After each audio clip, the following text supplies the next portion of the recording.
Hi hello അസ്സലാമു അലൈക്കും. എല്ലാവർക്കും ഹനാസ് കിച്ചണിലേക്ക് സ്വാഗതം. ഇന്നത്തെ റെസിപ്പി രസമലയാണ്.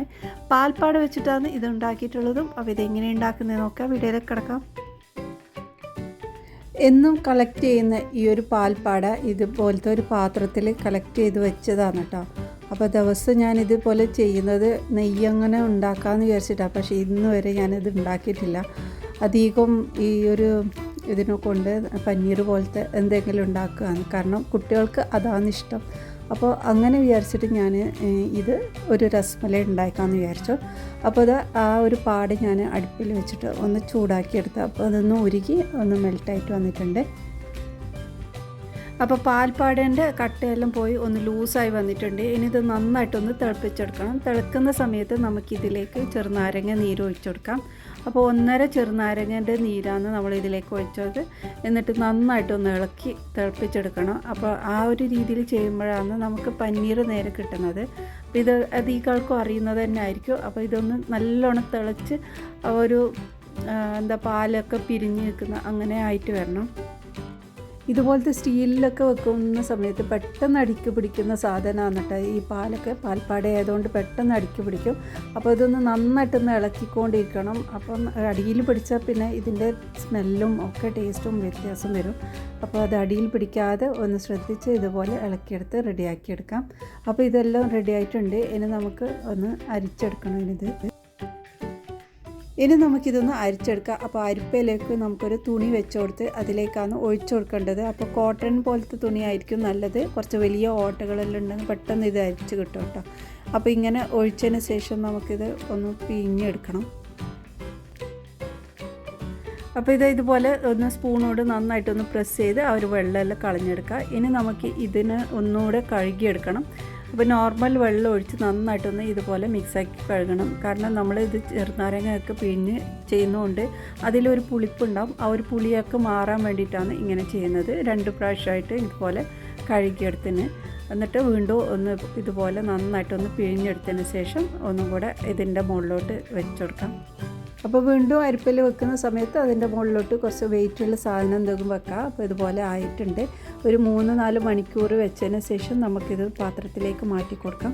അപ്പോൾ ഇതുപോലെ നല്ല കട്ടയായിട്ട് തന്നെ കിട്ടിയിട്ടുണ്ട് കേട്ടോ. അപ്പോൾ ഇനി നമ്മുടെ രസമലായി ഉണ്ടാക്കണമെങ്കിൽ കുറച്ചും കൂടെ ഒന്ന് ലൂസായിട്ട് കിട്ടണം. നല്ല സോഫ്റ്റായിട്ട് വരണം.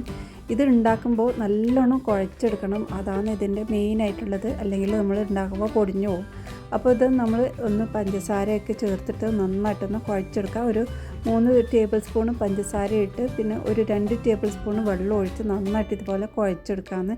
ഈ ഒരു കുഴക്കുന്നതിലാണ് കേട്ടോ ഇതിൻ്റെ മെയിനായിട്ടുള്ളത്. നല്ലോണം കൈ കൊണ്ട് തിരുമ്മി ഇങ്ങനെ കുഴച്ചെടുക്കണം.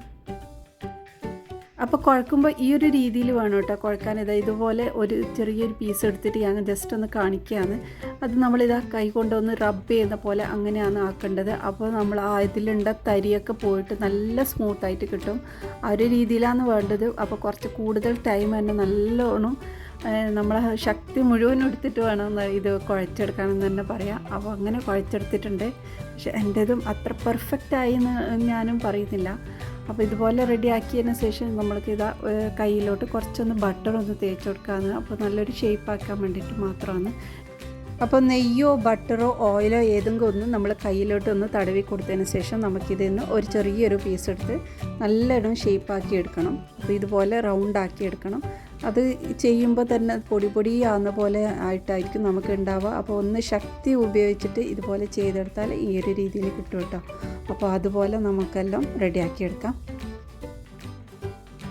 നമുക്ക് കുഴക്കുന്ന സമയത്ത് തന്നെ ഇതുപോലെ നല്ല സോഫ്റ്റായിട്ട് കിട്ടിയിട്ടുണ്ടെങ്കിൽ നമ്മൾക്ക് ഇതുപോലെ ഷേപ്പാക്കി എടുക്കാൻ ബുദ്ധിമുട്ടൊന്നും ഉണ്ടാവില്ല. അപ്പോൾ ഇതുപോലെ എല്ലാം റെഡിയാക്കി വെച്ചിട്ടുണ്ട്. ഇനി നമുക്ക് ആവശ്യം കുറച്ച് നട്ട്സാണ്. അപ്പോൾ ബദാം എടുത്തിട്ടുണ്ട്, പിസ്ത, കുറച്ച് റേസൻസ്. അപ്പോൾ അതൊക്കെ ചെറുതായി കട്ട് ചെയ്ത് മാറ്റി വെക്കാം. ഇനി നമുക്ക് ആവശ്യം പാലാണ് കേട്ടോ. അപ്പോൾ ഒരു സോസ് പാനിലോട്ട് കുറച്ച് പാൽ ഒഴിച്ച് കൊടുത്തിട്ടുണ്ട്. ഇതിലേക്ക് നമുക്ക് ആവശ്യത്തിനുള്ള മധുരം ചേർത്ത് കൊടുക്കാം. അപ്പോൾ ഇതിലേക്ക് ഒരു 6-7 ടേബിൾ സ്പൂണോളം മധുരം ആവശ്യമുണ്ട്. അപ്പോൾ അത് ഇട്ട് കൊടുത്ത് പിന്നെ ഒരു പിഞ്ചോളം ജാഫ്രോണും ഇട്ട് നമുക്കിതൊന്ന് തിളപ്പിച്ചെടുക്കാം. അപ്പോൾ നല്ല ചെറിയ ഫ്ലെയിമിലിട്ട് തിളപ്പിച്ചെടുക്കണം. ആ ഒരു സമയത്ത് നമ്മുടെ ഈ ഒരു രസമലായി ഒന്ന് വേവിച്ചെടുക്കാം. അപ്പോൾ പാനിലേക്ക് ഞാൻ കുറച്ച് വെള്ളം ഒഴിച്ച് കൊടുത്തിട്ടുണ്ട്. ഇനി ഇതിലേക്കും നമുക്ക് കുറച്ച് പഞ്ചസാര ചേർത്ത് കൊടുക്കാം. അപ്പോൾ ഇത് സ്റ്റിക്കി ആയിട്ട് നിൽക്കുന്ന പോലത്തെ ഷുഗർ സിറപ്പല്ല വേണ്ടത്, കുറച്ച് ലൂസായിട്ടുള്ളത് തന്നെയാണ്.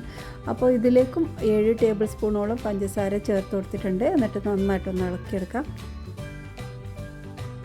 അപ്പോൾ ഇത് വെള്ളമൊക്കെ തിളച്ച് വന്നിട്ടുണ്ട്. ഈ ഒരു സമയത്ത് നമ്മൾ ഉണ്ടാക്കി വെച്ച ബോൾസൊക്കെ ഇതിലേക്ക് ഇട്ട് കൊടുക്കാം. അപ്പോൾ ഇടുന്ന സമയത്ത് നല്ല ശ്രദ്ധിച്ച് ഓരോന്നായിട്ട് ഇട്ട് കൊടുക്കാം.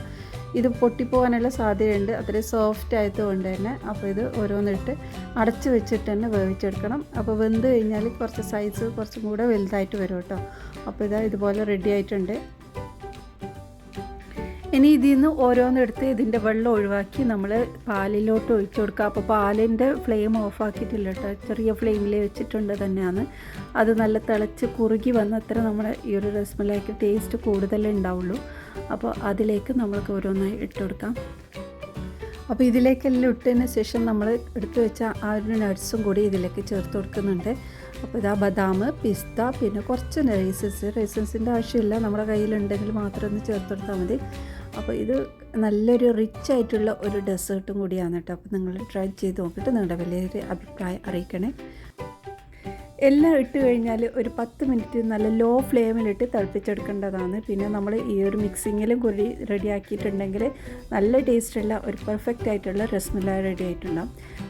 നമ്മുടെ ഈ ഒരു ചാനലിൽ ഗുലാബ് ജാമുൻ്റെ റെസിപ്പി കൂടി അപ്ലോഡ് ചെയ്തിട്ടുണ്ട്. കാണാത്തവരുണ്ടെങ്കിൽ ഉറപ്പായിട്ട് ഇത് കണ്ടു നോക്കണം. അടിപൊളി ടേസ്റ്റുള്ള ഒരു ഗുലാബ് ജാമുൻ റെസിപ്പിയാണ്. ഏത് കുട്ടികൾക്ക് വേണമെങ്കിലും ഉണ്ടാക്കാൻ പറ്റുന്ന രീതിയിലാണ് അത് കാണിച്ചിട്ടുള്ളത്. ഓരോ സ്റ്റെപ്പ് ബൈ സ്റ്റെപ്പായിട്ട് തന്നെ പറഞ്ഞിട്ടുണ്ട്. അപ്പോൾ നിങ്ങൾ ഉണ്ടാക്കി നോക്കിയിട്ട് നിങ്ങളുടെ വലിയൊരു അഭിപ്രായം അറിയിക്കണേ. അപ്പോൾ ഇനി അടുത്ത നല്ല റെസിപ്പിയുമായി വീണ്ടും വരാം. ബൈ.